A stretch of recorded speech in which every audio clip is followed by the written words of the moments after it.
Good afternoon, everyone. This is Congressman Lee Zeldin. Thank you for joining my live small business telephone town hall on the ongoing coronavirus outbreak on Long Island and to discuss assistance available for small businesses that are affected by this outbreak.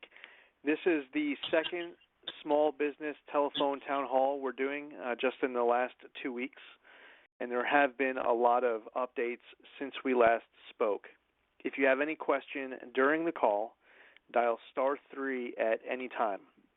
Again, this is Congressman Lee Zeldin for anybody just joining, and I thank you all for participating this afternoon. Today we're also joined by Rob Poyota, and Rob was on our last call as well. He's the branch manager of the Long Island office of the Small Business Administration.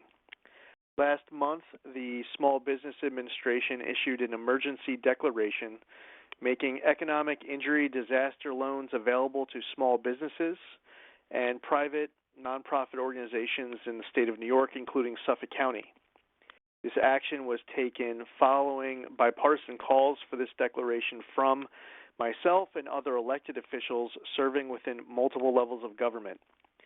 These loans offer up to $2 million in assistance per small business and can provide vital economic support to small businesses to help overcome the temporary loss of revenue. These loans may be used to pay fixed debts, payroll, accounts payable, and other bills that can't be paid due to the disaster's impact. Again, if you're just joining us, this is Congressman Lee Zeldin. We're discussing federal assistance available to Long Island small businesses. You can press *3 at any time to ask a question. Following this emergency declaration, Congress passed a coronavirus response package that included an additional $350 billion for a new small business loan program that would provide eligible small businesses with a forgivable loan in the amount of 2.5 times their average monthly payroll, up to $10 million.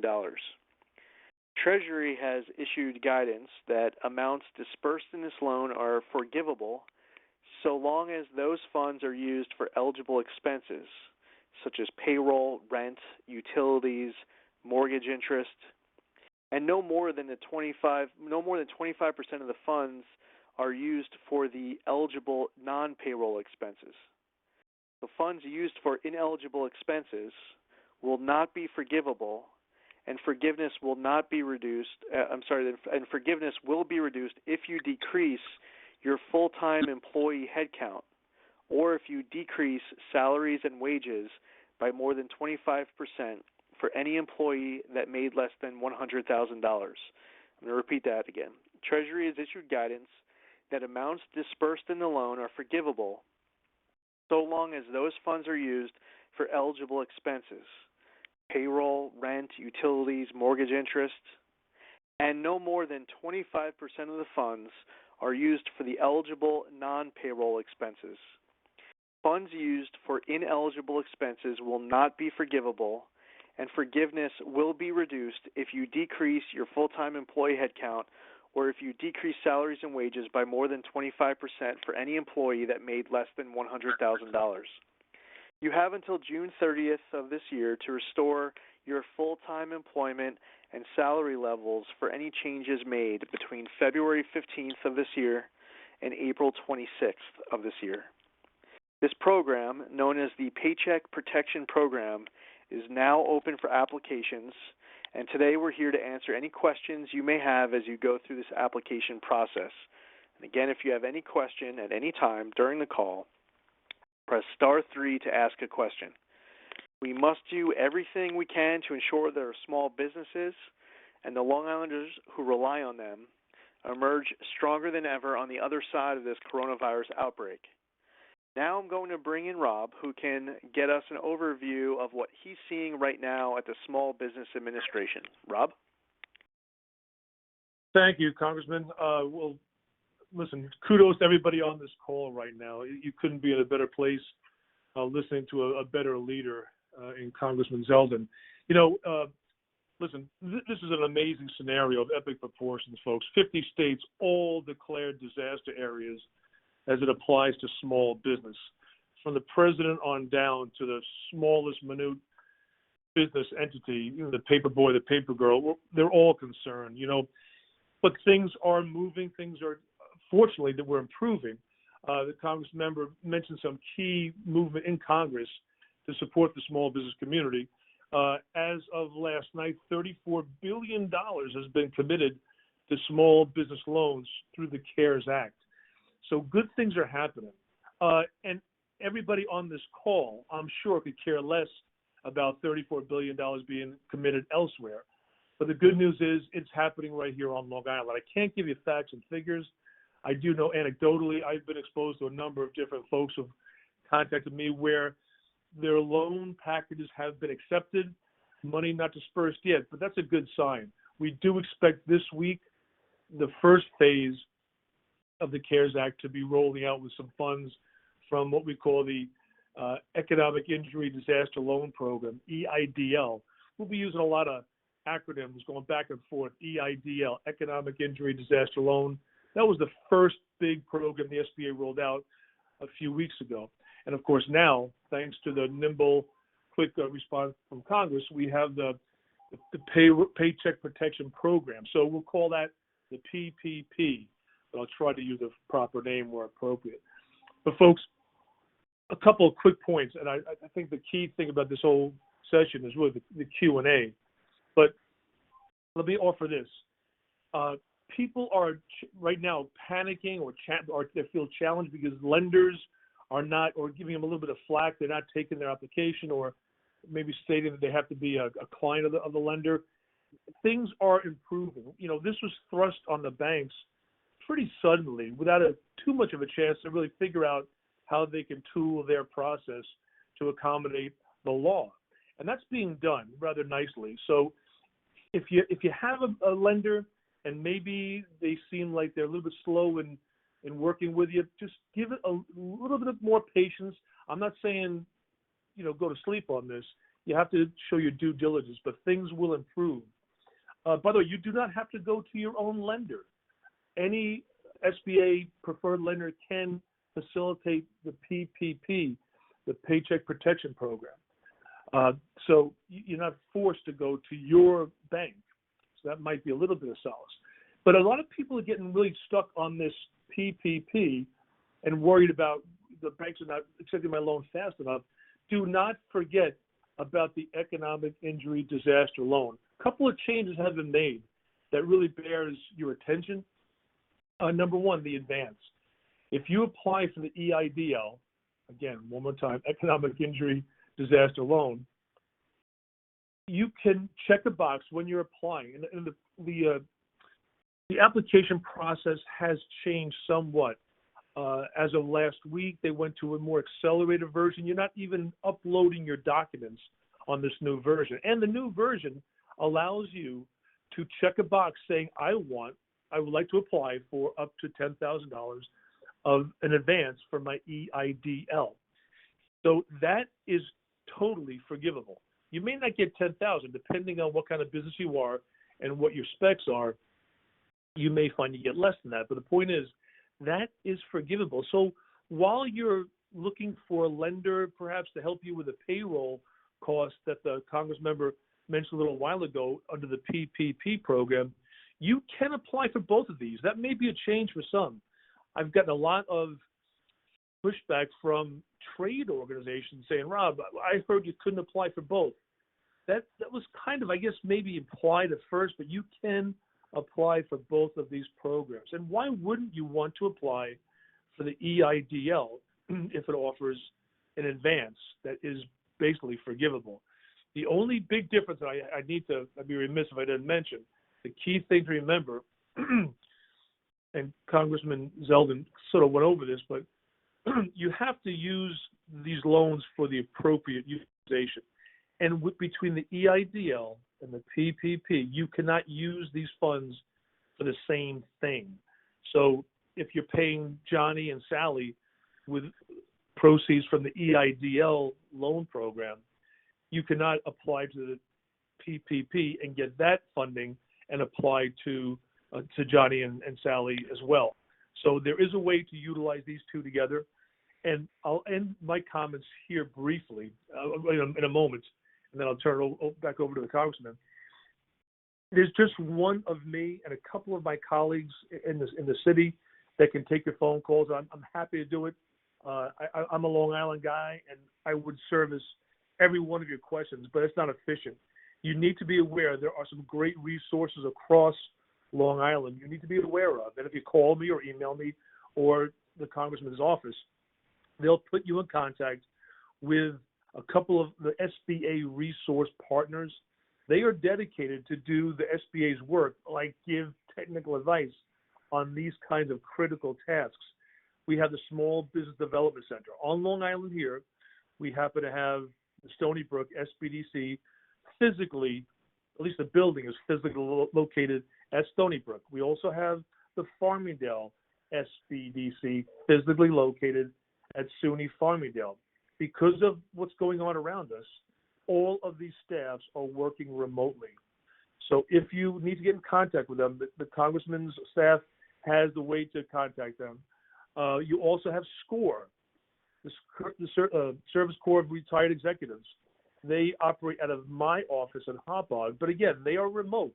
So everybody I'm mentioning so far can assist you with fathoming exactly how to, now, what do I put in Block 6? Or exactly what kind of cost here? They can answer that for you. The key thing, they are remote, so you have to give them a little bit of processing time. Send them an email or call their number, and they will get back to you, I'm told, with the SBDCs at least, within about 30 minutes to an hour. With SCORE, it might be a little bit longer. You also have the Women's Business Centers if you're located closer to the city line. I know many, obviously, in this district are not, but women's business centers can also be of assistance. But the key thing is everybody I've mentioned can help you by phone. And that's what you really need right now. What do I do first? Where do I find this? And I'll end right here, and I'll turn it back over to the Congressman, and I'll be listening for any kind of questions you may have. And I'm proud of each and every one of you. We will get through this. You can do this. Well, thank you so much, Rob. That was fantastic. And to everyone who's joining us for the call, remember, if you want to ask a question or you have a comment, press *3. There is much more to discuss, but in the interest of getting to as many questions as possible this afternoon, let's open this up now for questions. I'll remind everyone that there are a lot of small business owners on this call. So keep that in mind before getting into certain details of personal information during your questions. With that, let's bring in our first caller. John? Hello, Congressman. Thank you for the good work that you're doing. Two questions. The first one is there's a little bit of a concern because in about 3 days we had nearly $30 billion worth of applications. Is there any talk in Congress for extending that into a second round?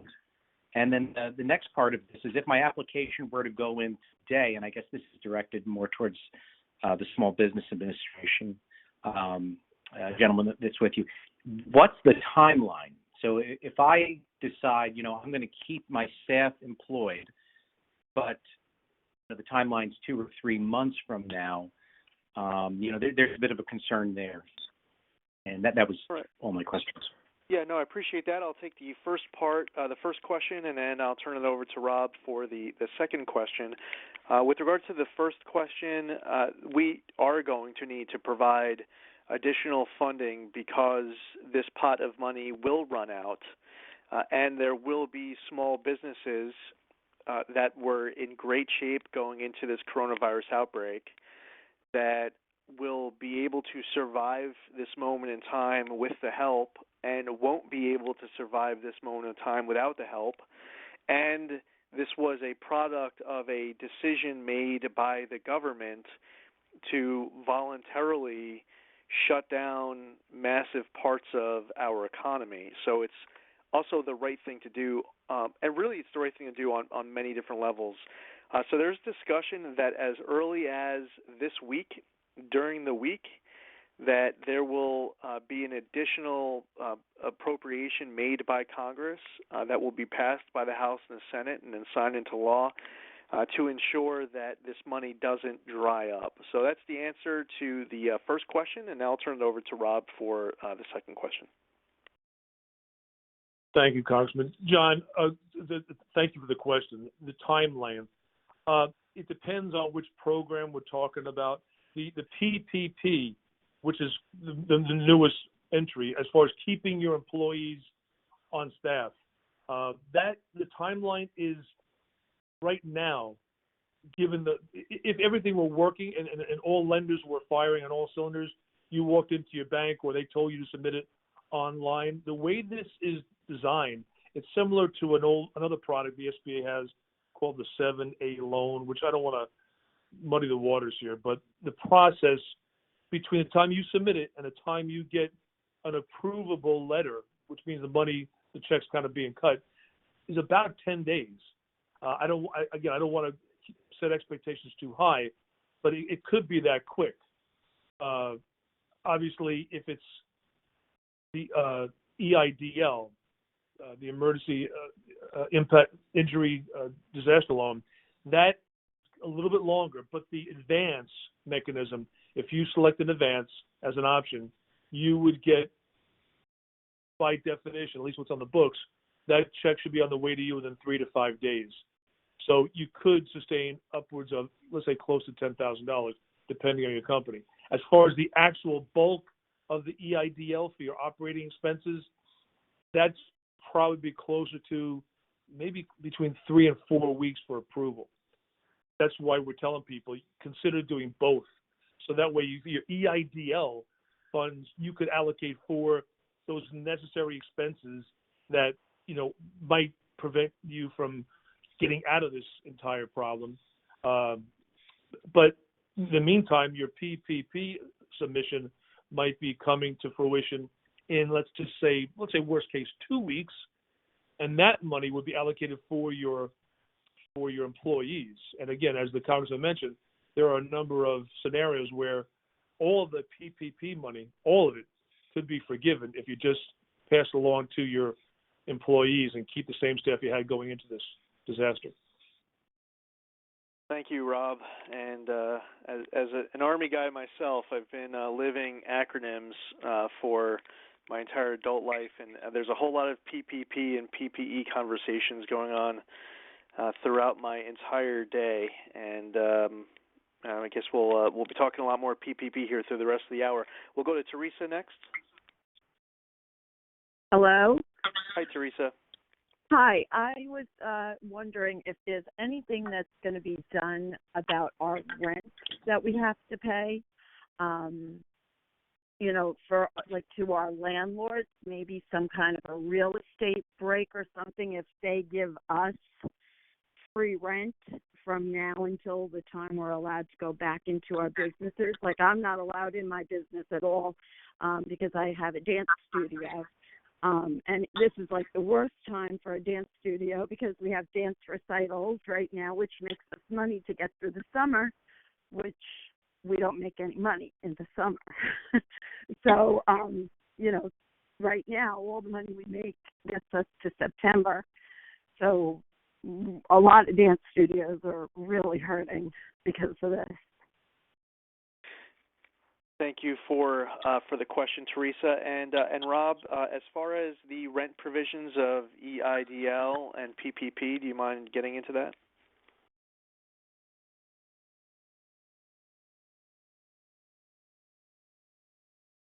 Rob? Maybe we lost Rob. Well, let me just say first off on the policy front, while hopefully we get him back on the line.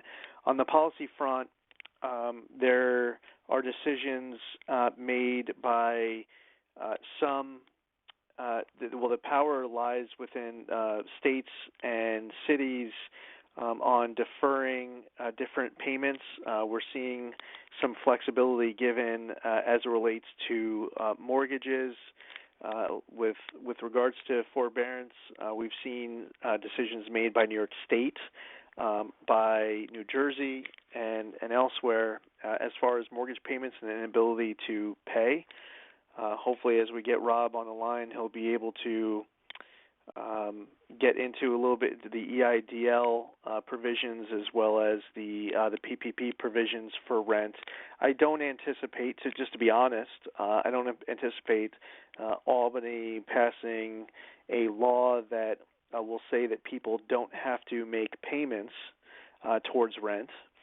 However, if you apply for, and I'll just go ahead and start answering the question myself, if you apply for EIDL, or you apply for the PPP, and as Rob pointed out in his opening remarks, you can apply for both. That can be used to help pay the amount due towards rent.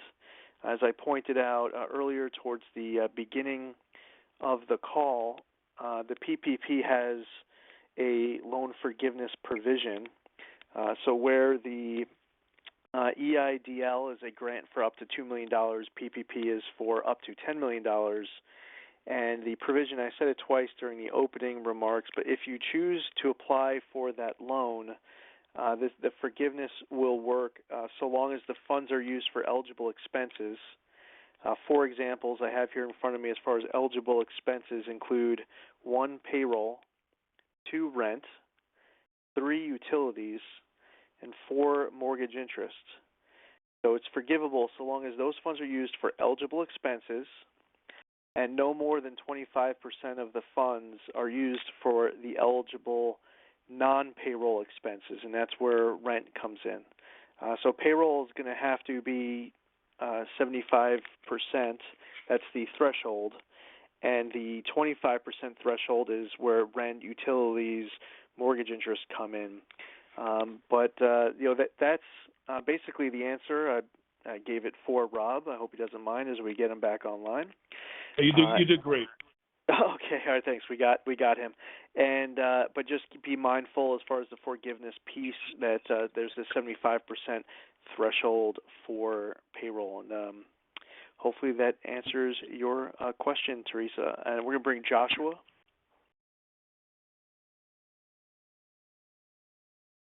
About what you're doing for small business and their employees, but we don't hear much about what you're doing for the self-employed person who may not have a physical business to pay rent to, but has to pay for a work van and insurance on the vehicle to do their job. Is anything going to be done for the self-employed person? Yeah, absolutely. That's I'm glad you're asking because we have a ton of self-employed individuals here in Suffolk County alone. So the Department of Treasury heard the feedback from people like you as well as your representatives. They have stated that starting April 10th, and Rob, correct me if I'm wrong, but what I was informed of was that Treasury is saying that starting April 10th, that independent contractors and self-employed individuals can apply for PPP loans. So I'm glad that you're bringing that up, especially for any independent contractors or self-employed individuals on the call. Today is April 7th. However, in just a few days on April 10th, we were notified that independent contractors and self-employed individuals will be able to apply. So everything that I've said during this call as it relates to PPP and everything that Rob has said in the questions, you should take that all under consideration, deciding whether or not to apply for the loan. So you just mentioned a van, for example.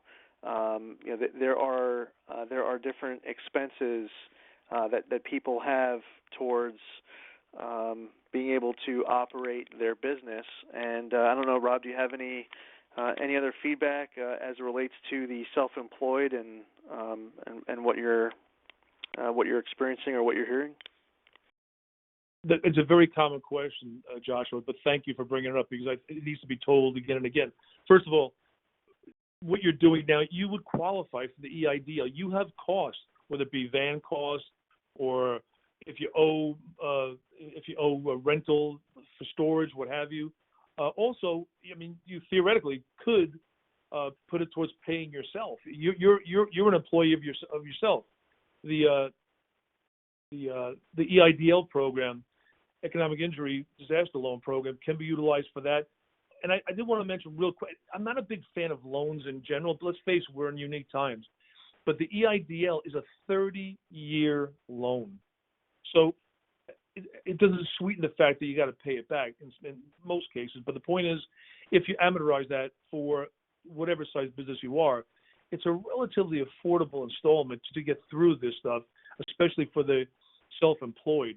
But having said that, the Congressman's exactly right. Starting on Friday is when you will be able to submit with this Paycheck Protection Program application. And I really recommend, for those of you who ever get a chance, print the form out. It's available on SBA.gov or Treasury.gov. You can find the form, and page 3 and 4 is the fine print of the program, but a lot of questions will be answered there as far as how you calculate your wages to qualify for what kind of loan. And I know most of you out there are really good at what you do. You're not really good at asking for loans. I get that. All the more reason that you're on this call. And number 2, you find somebody you can work with at one of the resource partners. And then we'll go to Elaine. And thank you for the question, Joshua. Thank you for your time. I have similar questions to the last. I am a micro business. I am the only person, no employees other than myself. I am an S corp. Do I qualify the same as a self-employed or a sole proprietor? Rob?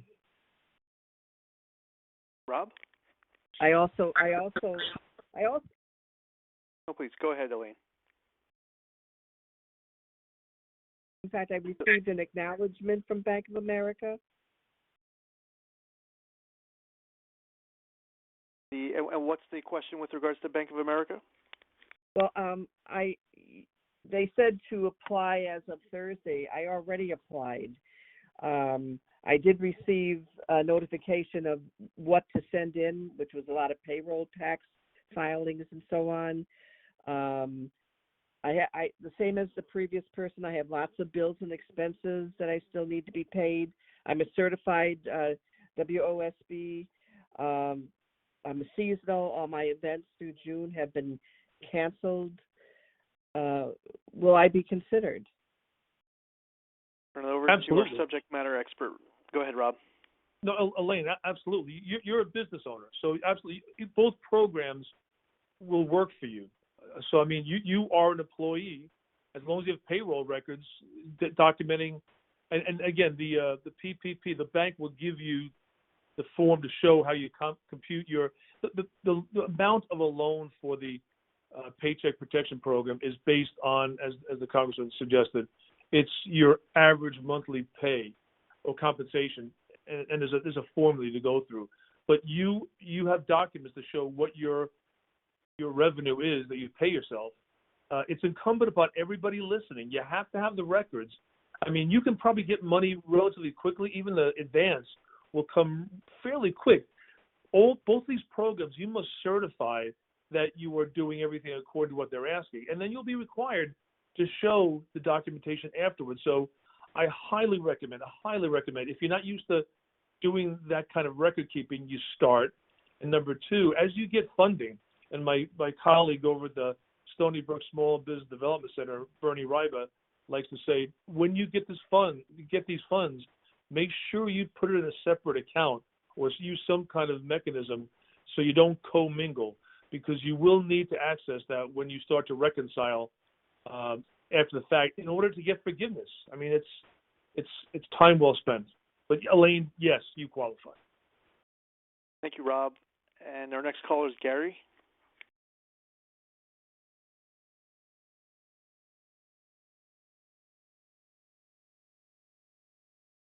So, Gary? But there is nowhere in the form does it ask for how much you're requesting on the loan. So from under the EIDL program, what is the formula? How are they determining the loan? Are they prorating down versus your loss, or are they giving you your loss up to $2 million, and then when the funds run out, the funds run out in the program? Turn it over to Rob. Gary, I'm glad you brought it up. And yes, and now with the streamlined version, it's even more, I guess, amazing or thought-provoking. But no, you don't ask for an amount. You don't say, hey, look, I need this much to get me through. When you apply, the SBA will determine through the interaction with you on what the amount that they feel is appropriate. I know you may counter that, you may appeal that, and there will be dialogue. But the overarching guidance that this program has was to look at a need of, I think it was 6 months for the small business owner, depending on what kind of business you were, what kind of revenues you were producing. Obviously, the smaller revenue spectrum you had going in, it would be less of a loan. But you're right, you don't even request an amount. Plus, when you apply under the streamlined methodology, and I said that's the new methods since last week. It doesn't even ask you to upload your documents. It just you submit your documentation and push a button and click. You get a control number. That's it. And ideally, you will see something back from them, from the SBA, in an email form within like 5 to 6 days. And I caution everybody, or at least suggest everybody, make sure you check your spam folder and your junk mail folder daily. Well, thank you for that. And we'll go to Peter as our next question. Thank you, gentlemen, both for your help. The question I have, which may have been covered already in part, I am in a small psychology practice. I'm a psychologist in Smithtown, and I'm largely do the work myself. The help that I have was a 5-hour employee who already has decided not to come in for health concerns, and another employee who's about 20 hours a week. So again, my concern was, which you may have answered already, the primary expense that I have is payroll and other related, rent and other related operating expenses, and really my own ability to draw on the fees and the money that I receive, which has all been greatly reduced at this point. I'm not quite sure if I would qualify, and also which or both of the type loans would I go for. Rob, I know you covered a lot of that earlier. Is there anything that you'd like to add? Just emphasizing that you qualify for both. But just bear in mind the PPP, Paycheck Protection Program, it's really geared towards employees and wages. So if that's not a big bulk of what you do, then maybe you turn your attention to the EIDL.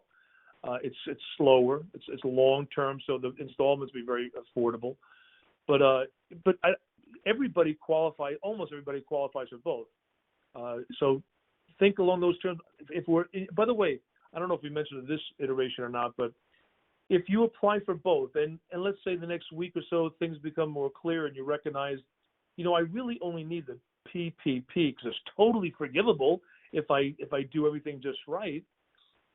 You can say no to the EIDL. You don't have to take that money. So you can change your mind, in essence, for really both of them. But I want to point that out. Well, thank you. Our next caller is Shelley. Out there and supporting the small business community. I just had a question. If you already have an SBA loan, say, for instance, and now here we are in a situation where we need these type of loans, how does that work? Is there a forbearance for the loan that you currently have, or now you're applying for a second loan? What's the situation with that? Rob? Shelley, if you were closer, within 6 feet, I would give you an air handshake. Thanks for asking that. So it doesn't matter if you have another SBA loan or not. This is considered just this disaster loan. So it's factored all by itself. They don't care if you have another SBA loan.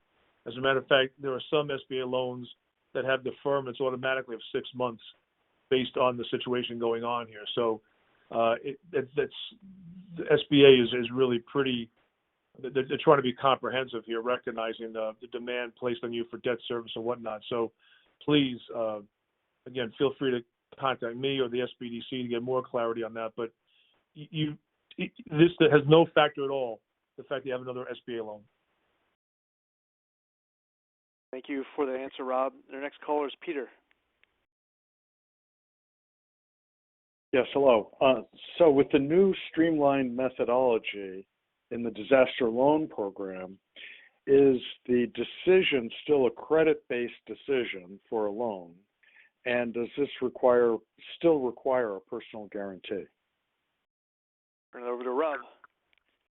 Yeah, thank you. So credit, if your credit is decent, believe me, you need to. I don't care what your credit is. Apply, please. Just apply. It's got to be pretty dark for it not to be approved based on credit alone. There is no requirement for any kind of collateral or personal guarantee up to $25,000.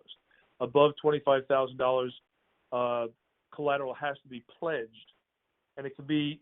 Let's say your collateral is already pledged elsewhere in a loan. The SBA will take second position. Thank you. Our next caller is Kate.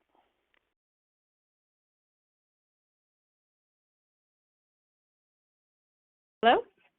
Hi, Kate. We got you. Hi. So my husband is a school teacher, so he is receiving some income, thank the Lord, but he also runs a sole proprietor LLC as a musician here on Long Island, and that is basically half of his income. So first question, I understand I can apply for some of these loans, but can we also apply for unemployment as part of this? How does that overlap each other if we get approved? And will there be loan forgiveness if we are the only employees of the sole proprietorship? So I'm trying to figure out which direction to go to figure out which programs apply to us best. Gotcha. Rob? Yes, if you're a sole proprietor, forgiveness applies to you too. I mean, obviously, what would be crazy, and we want to safeguard against, is people getting a loan and using it for investments in the stock market, whatever. But if it's going for legitimate use, like your own personal compensation, absolutely, that qualifies for forgiveness if under the PPP. Just bear in mind, I don't know what your compensation was, but when you compute this using the formula, you're looking at your employee average payroll. It's the max any compensation can be for any one person is capped at $100,000. I'm not sure if that applies here or not, but the point is just food for thought. And also, I want to go back to the last question regarding the EIDL. A loan amount above $200,000 does require a personal guarantee. All right. Our next question is from John.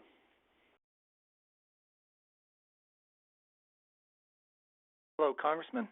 Yes, we can hear you. Okay, thank you for inviting me to your meeting, and thank you for taking my question. My question is, the bank that I currently have my business accounts with is not participating in the payroll protection program. And I got a list of SBA lenders from the New York City office, and every bank that I've called on there is requiring that I currently have a business account with them before they will take my application for the payroll protection program. So I just want to know how I can get my application for this program going. Rob? Yeah, it's a great, it's an unfortunate question, but all I can tell you is there are more and more lenders coming online as we speak. I know that doesn't help you from losing sleep at night, but there will be a sufficient number. And I know it's an issue that Congress is pretty adamant and working diligently towards resolving, because some banks are not participating because there's a cap on their assets that they can lend upon for some previous behavior. I don't want to get into the weeds here. The point is you need money and you need the PPP, and your bank's not doing it. But it will happen, and I will share with and actually the Congressman's office has a website that you can access that is it's real time as far as what lenders are coming up online that can lend money. And perhaps we can talk offline, and I can sort of advise you on a couple of. I just can't say go to ABC Bank because that's tantamount to me recommending a lender.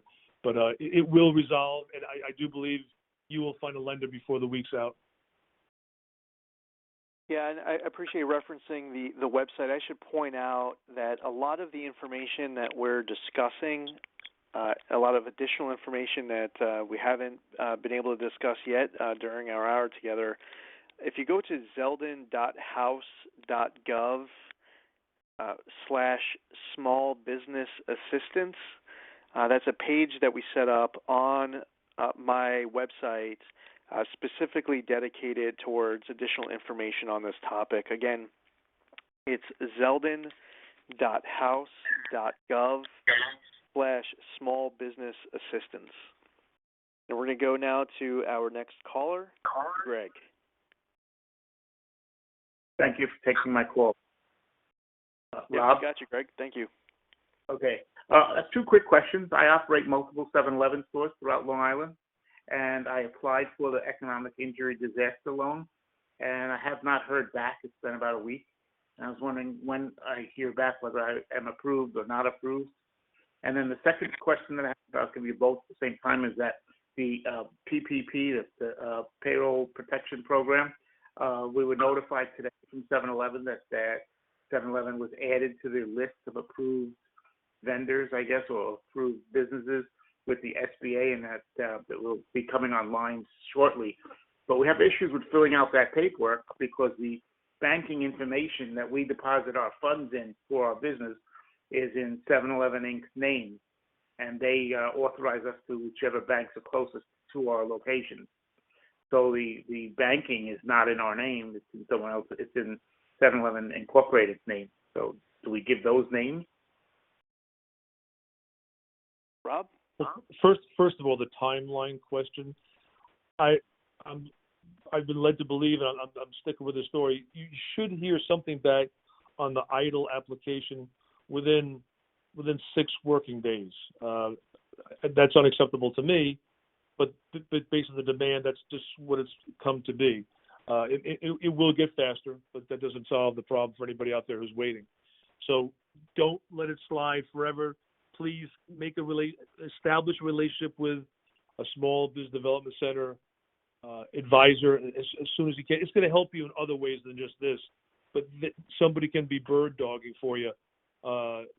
Unfortunately, there's no mechanism for me even to call a number to say, hey, where's Jim's loan request?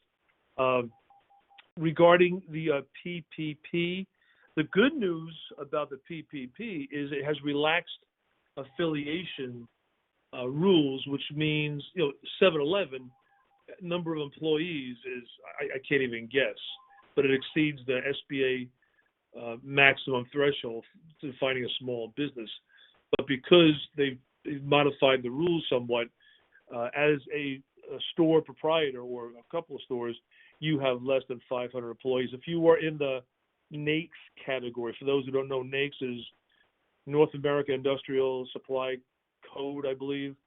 That defines what kind of business you're in. And the NAICS Code of 72 is, I think, food service and a hotel.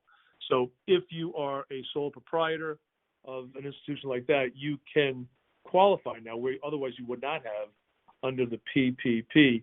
Regarding the bank information, I believe just put down whatever applies to you, and I would attempt to go to the lender that they've put in front of you. I have to look into that to be perfectly honest. Thank you, Rob. And just to reiterate, when I gave out the website that we set up, the web page, when I said /, just to further clarify, to make sure no one gets a error message, it's specifically, I want to tell you, it's a backslash. So it's zeldin.house.gov/small business assistance. We'll go to our next caller, Andrew. Good evening. How are you? Yeah, good. Thank you, Andrew.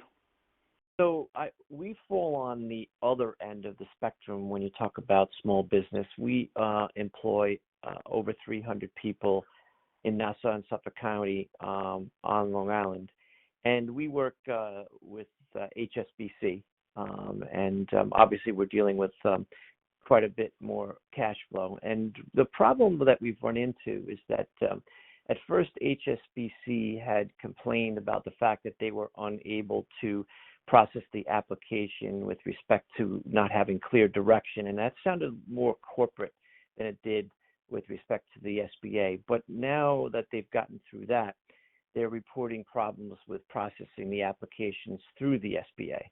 So, I mean, I'm not expecting any particular answer to this one, but it is very apparent that there are considerable problems with funneling all these things through the SBA.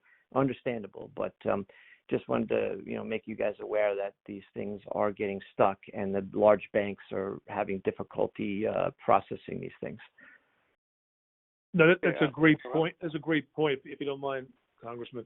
There has been an infrastructure stressor that enables banks to communicate with the Fed, and it has been a challenge. So if a bank tells you that, I'd be remiss if I said they were blowing smoke. There is some truth to that. I can tell you this: it will be resolved like overnight. But they were exactly right. Rob, it's great to have you on the line. We're putting you to good work, and our next caller, Christine, probably has one for you as well. Christine? Thank you for doing this. Thank you. Wait, got my notes. Hold on. C schedule. I'm self-employed, and I want to file for the PPP, so I'm looking at it for me. On my Schedule C form, am I going with my gross number, or am I dropping down and going to the net number, putting in the when I file, when I fill out the application? When you determine your own compensation? Yes. Yeah, when you see the form, page 3, it'll spell it out for you. It's your gross comp. It is again. Okay. Yes, but the gross must be capped at 100,000. Okay. All right. That's just an FYI too. There's a lot of folks, a lot of CPAs and all on YouTube trying to do this breakdown and taking it step by step on whiteboards. So if people are having a hard time as well, like me, I'm having a very hard time. My bank doesn't take applications either. So on Friday, now I've got to hunt for a bank to try to get some money for me. But I thank you for doing this. This is very stressful. I'm sorry I'm getting upset, but I'm sure I'm not the only one. But I do thank you all very much for your helping and trying to move this along. Thank you.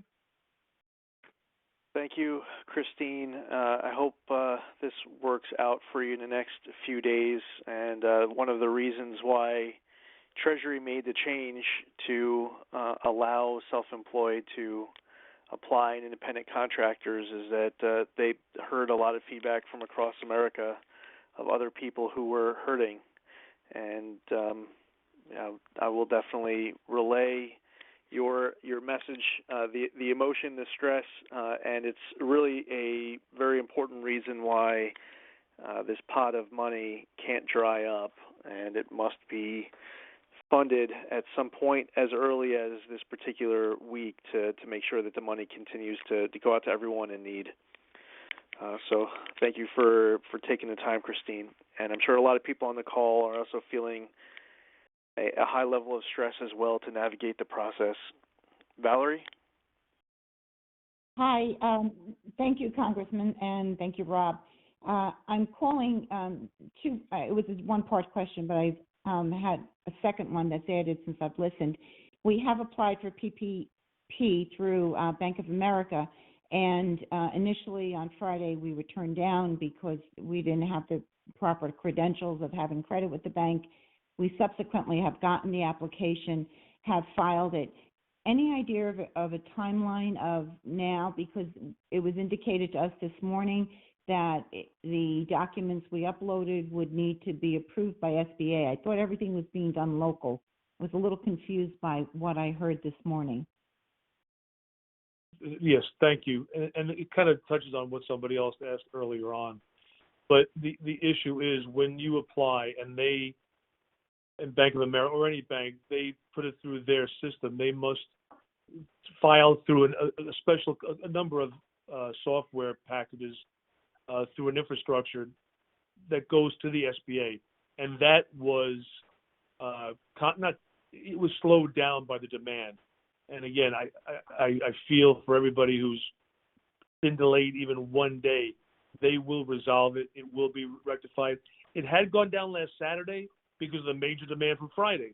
They fixed it. It was up, and it's pending. It hasn't broken. It will come up. So the fact that Bank of America has taken your application, at least they're communicating, that's great. And hopefully they're even asking you for a little bit more answers to questions. That's fine. But at least you have the dialogue going.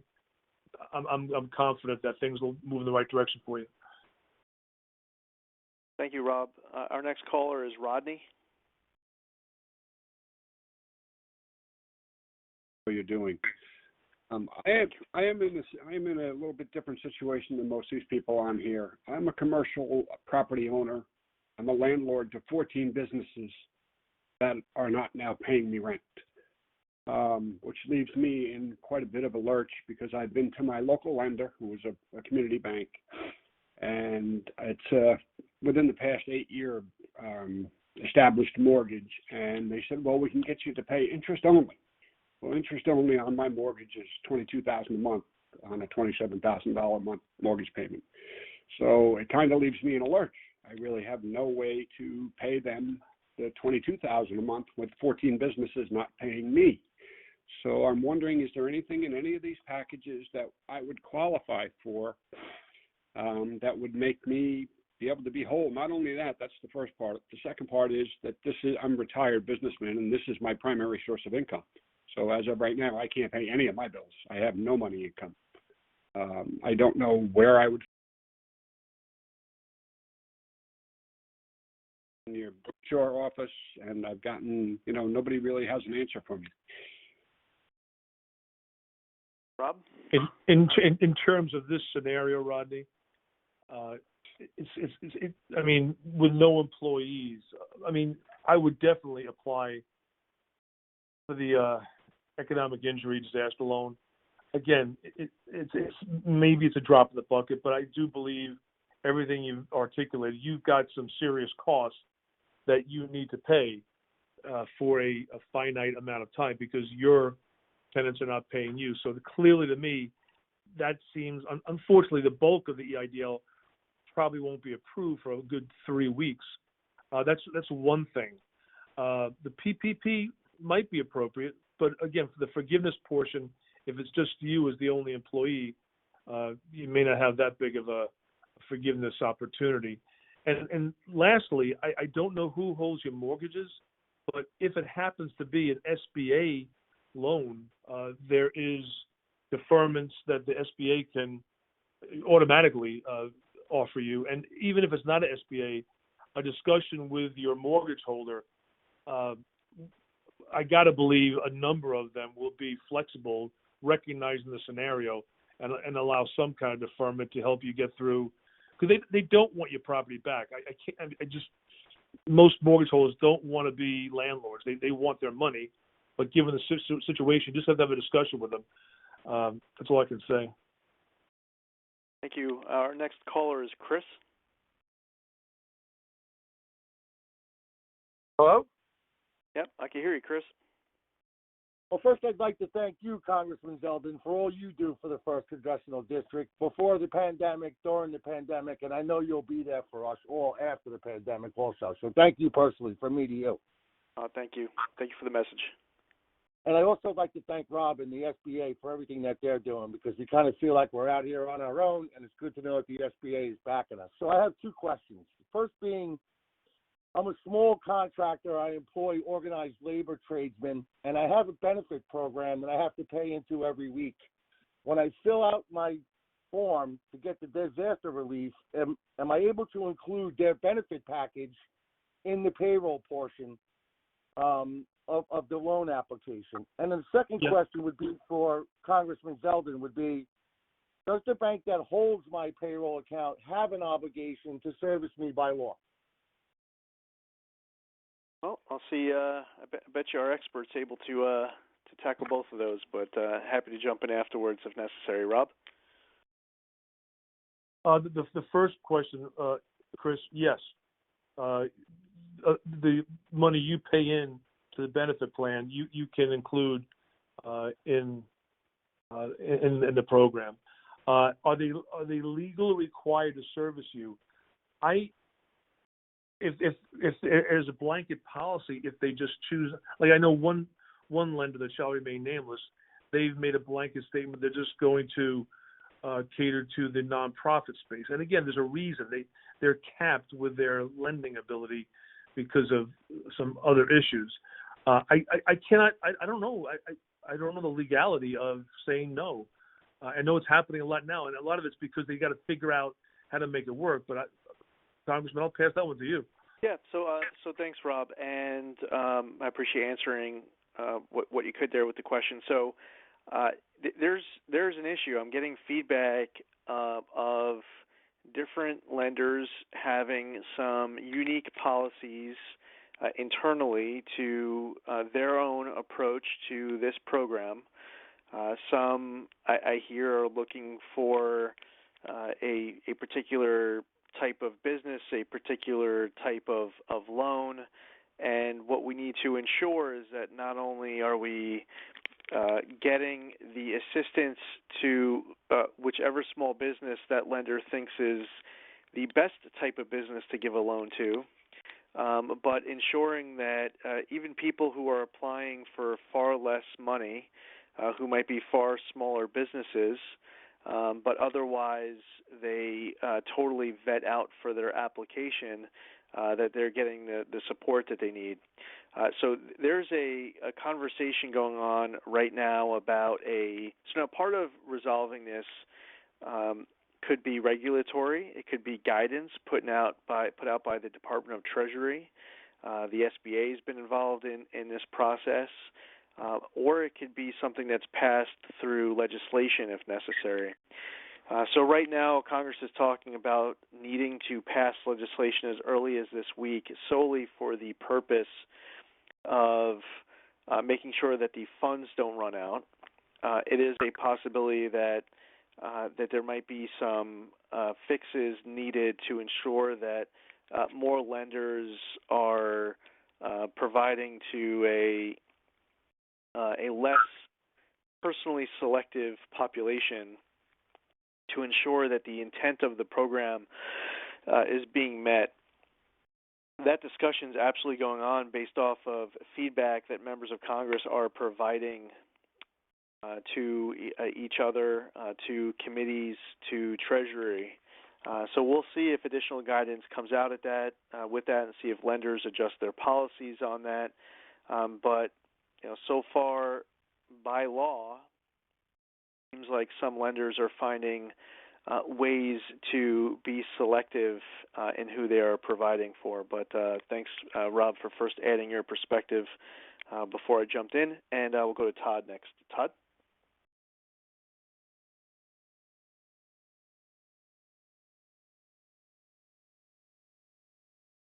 Hello, can you hear me now? I got you.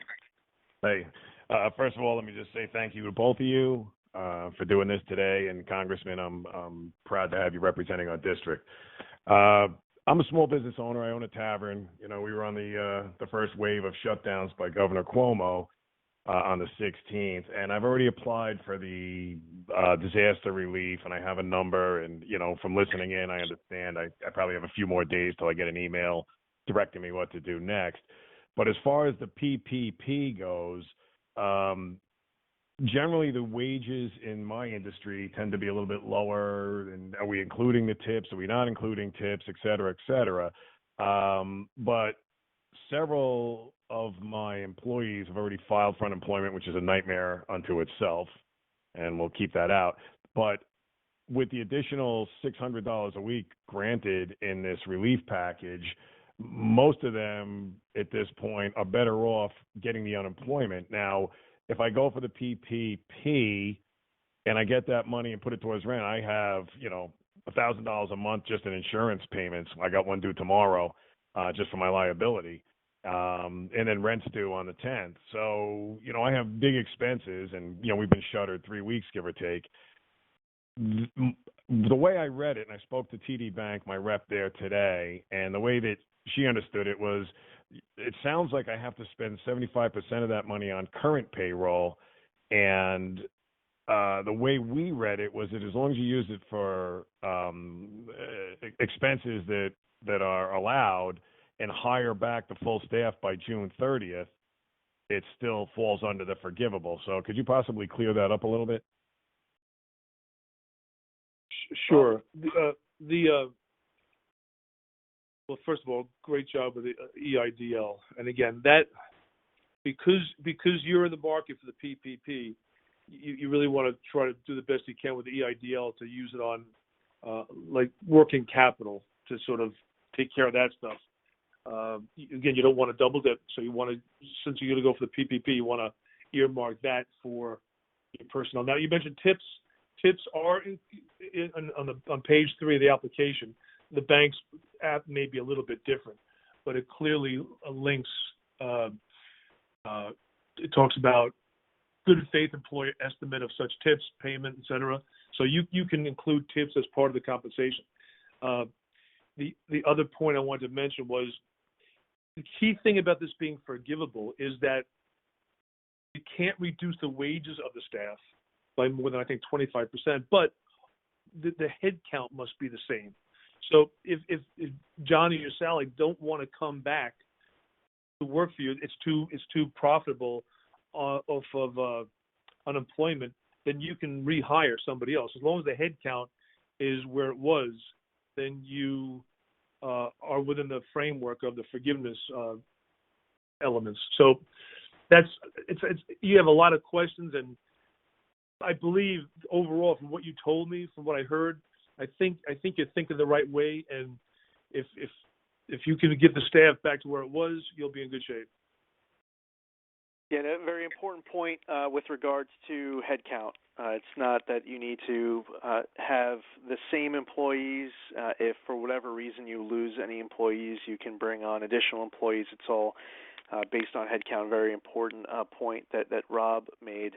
As we come here towards the end of our hour, first off, I would like to say that for those of you, and there's still many people who want to ask questions, you'll have the opportunity once this call is ending to, if you stay on the line, you'll have the opportunity to leave a message, and we'll be able to get back to each and every one of you. If you have any questions, you can also call my office at 631-289-1097.